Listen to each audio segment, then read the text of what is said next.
दोस्तों, चुनाव खत्म हो गए, परिणाम भी आ गया, लेकिन परिणाम आने के इतने दिन बाद अब एक बार फिर ईवीएम का जिन्न बाहर आ गया है। एलन मस्क के एक बयान के बाद से ईवीएम पर एक नई बहस छिड़ गई है। दरअसल एलन मस्क ने ऐसी आशंका जताई है कि ईवीएम में गड़बड़ी हो सकती है, इससे इनकार नहीं किया जा सकता और उनके इस बयान के बाद लगातार देश में बयानों का सिलसिला शुरू हो गया है। अपने ही बयानों के लिए मशहूर सैम पित्रोदा ने भी कह दिया कि ईवीएम में गड़बड़ी हो सकती है, मैंने बहुत ज्यादा स्टडी की है, ईवीएम में गड़बड़ी मुमकिन है। कोई कह रहा है कि ओटीपी के जरिए गड़बड़ी हो सकती है, तो किसी का कहना है कि एआई टेक्नोलॉजी के जरिए भी गड़बड़ी हो सकती है। अब ईवीएम पर गड़बड़ी के इस पूरे विवाद के बीच में अखिलेश यादव और राहुल गांधी की भी एंट्री हो गई है। अखिलेश यादव का कहना है कि जब ईवीएम में गड़बड़ी की संभावनाओं से इनकार नहीं किया जा सकता, तो फिर भारतीय जनता पार्टी ईवीएम से ही चुनाव कराने की जिद पर क्यों अड़ी है। अखिलेश यादव ने मांग की है कि सारे चुनाव बैलेट पेपर से कराए जाए, ईवीएम से ना कराए जाए। दोस्तों, इस देश में ईवीएम को लेकर विवाद आज का नहीं बल्कि बहुत पुराना है।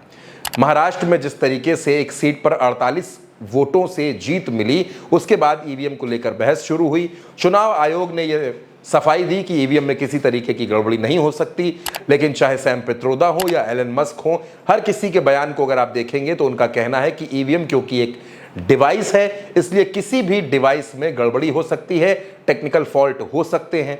अब इन्हीं बयानों के आधार पर अखिलेश यादव का कहना है कि अगर टेक्निकल फॉल्ट से इनकार नहीं किया जा सकता, अगर टेक्निकल फॉल्ट होने की गुंजाइश बनी रहती है, तो फिर ईवीएम से चुनाव कराना इतना ज्यादा जरूरी क्यों है? क्यों ना चुनाव बैलेट पेपर से कराए जाएं?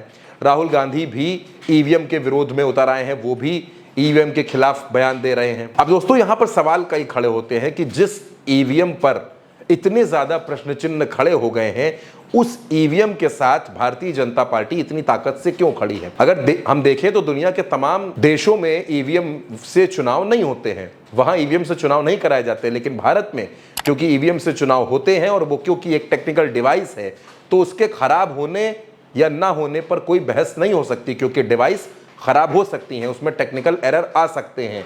लेकिन जिस तरह से ईवीएम को लेकर अब बयानबाजियां चल रही हैं, जिस तरह ईवीएम को लेकर एलन मस्क और सैम पित्रोदा के बाद उत्तर प्रदेश और देश के तमाम सियासी लोग भी इस बयानों की जंग में कूद पड़े हैं और वो ईवीएम पर प्रश्न चिन्ह खड़े कर रहे हैं, उस पर भी अब लोगों के बीच ये चर्चा शुरू हो गई है कि क्यों ना ईवीएम को लेकर एक बड़ी बहस हो, एक चर्चा हो और ये समझने की कोशिश की जाए कि आखिर ईवीएम में दिक्कत कहां पर है।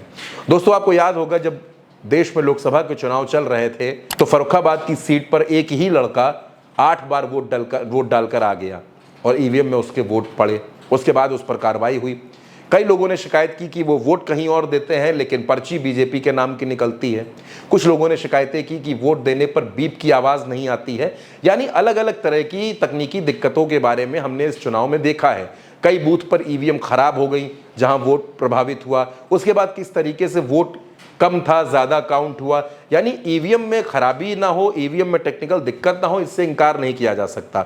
चुनाव के दरमियान ही हमने और आपने देखा है कि किस तरह से ईवीएम में दिक्कतों का सामना करना पड़ा है और ईवीएम से जब काउंटिंग हो रही थी तब भी कई तरीके के एरर्स सामने आए हैं। और अगर किसी डिवाइस में इस तरीके के एरर सामने आ रहे हैं और वो डिवाइस इतनी इंपॉर्टेंट है कि उससे देश और प्रदेशों की सरकारें चुनी जाती हैं, उस पर हमारा इतना ज़्यादा भरोसा है, तो अगर उस पर किसी तरीके का संदेह, संशय या शंका पैदा होती है तो उसको दूर किया जाना भी दोस्तों बेहद ज़रूरी होता है। ईवीएम में टेक्निकल एरर की बात अखिलेश यादव भी उठा रहे हैं और तमाम पॉलिटिकल पार्टीज उठा रही हैं और वो चाहती हैं कि पॉलिटिकल पार्टियां की चुनाव बैलेट पेपर से कराया जाए, ईवीएम से ना कराया जाए। तो क्या इस देश में अब जो चुनाव होंगे वो ईवीएम से ना होकर बैलेट पेपर से होने लगेंगे?